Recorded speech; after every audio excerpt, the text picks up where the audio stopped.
Jersey Central? Join the conversation online and be a part of WCTC's real-time talk. Like 1450 WCTC on Facebook and follow us on Twitter at 1450 WCTC. Jersey Central with Bert Barron. Think we could listen to the radio or something? On the new Talk Radio 1450 WCTC. 808, welcome into hour number 3 of Jersey Central on the new Talk Radio WCTC, the voice of Central Jersey. It is Bert Barron. We're inside the Forge Jewelers studio today.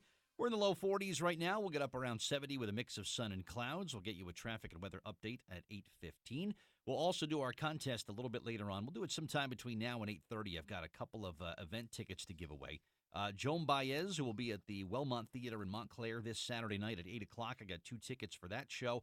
And also 2 tickets to the screening of the Rocky Horror Picture Show, which everybody loves, right? It's at the State Theater in New Brunswick on Friday night, October 28th. And someone will win both prizes a bit later on, so hang on in there. All right, let's get back to the Jersey Central Newsmaker Hotline and interview a colleague of our last guest, Dr. Herbstman. We're going to speak now with Dr. Susan McManus, Chief of Breast Surgery and Director of the Breast Center at the St. Peter's University Hospital, here to talk about another event that she is a part of and supporting. Dr. McManus, welcome to WCTC. How are you?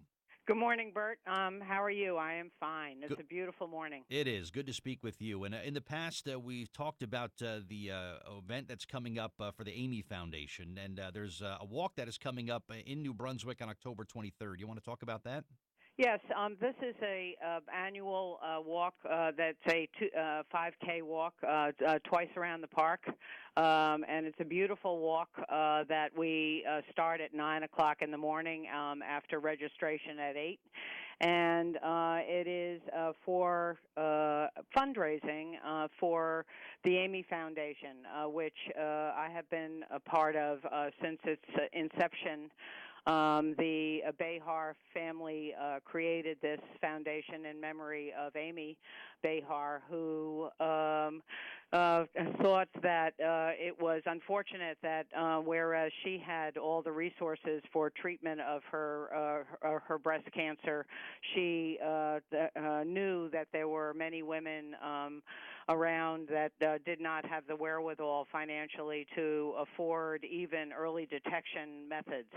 And so the foundation was formulated and established to achieve that goal, to give the resources necessary for the Central Jersey hospitals to perform early detection methods for breast cancer. It's unfortunate when you hear about stories like that, Dr. McManus, when somebody who is facing this and they're gearing up for the fight of their life and they're going to do everything that they have to do and they've got a great support system working around them.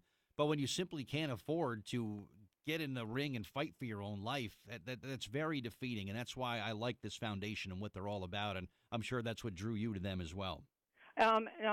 Indeed. I think that one of the important goals is to make sure that women don't just afford themselves a single mammogram.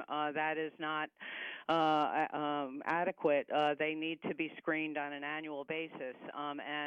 So it is not just a one-time only donation to allow these women to get this early detection, but rather ongoing.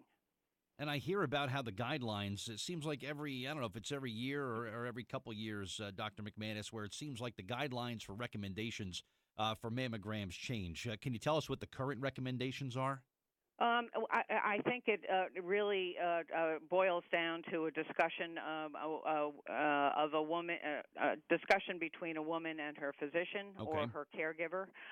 But basically, what everybody is trying to do is trying to figure out what the benefit risk ratio is, and so there are risks in doing mammograms because sometimes they result in biopsies that turn out to be benign, and and sometimes there's problems with those biopsies. So that is all taken into account.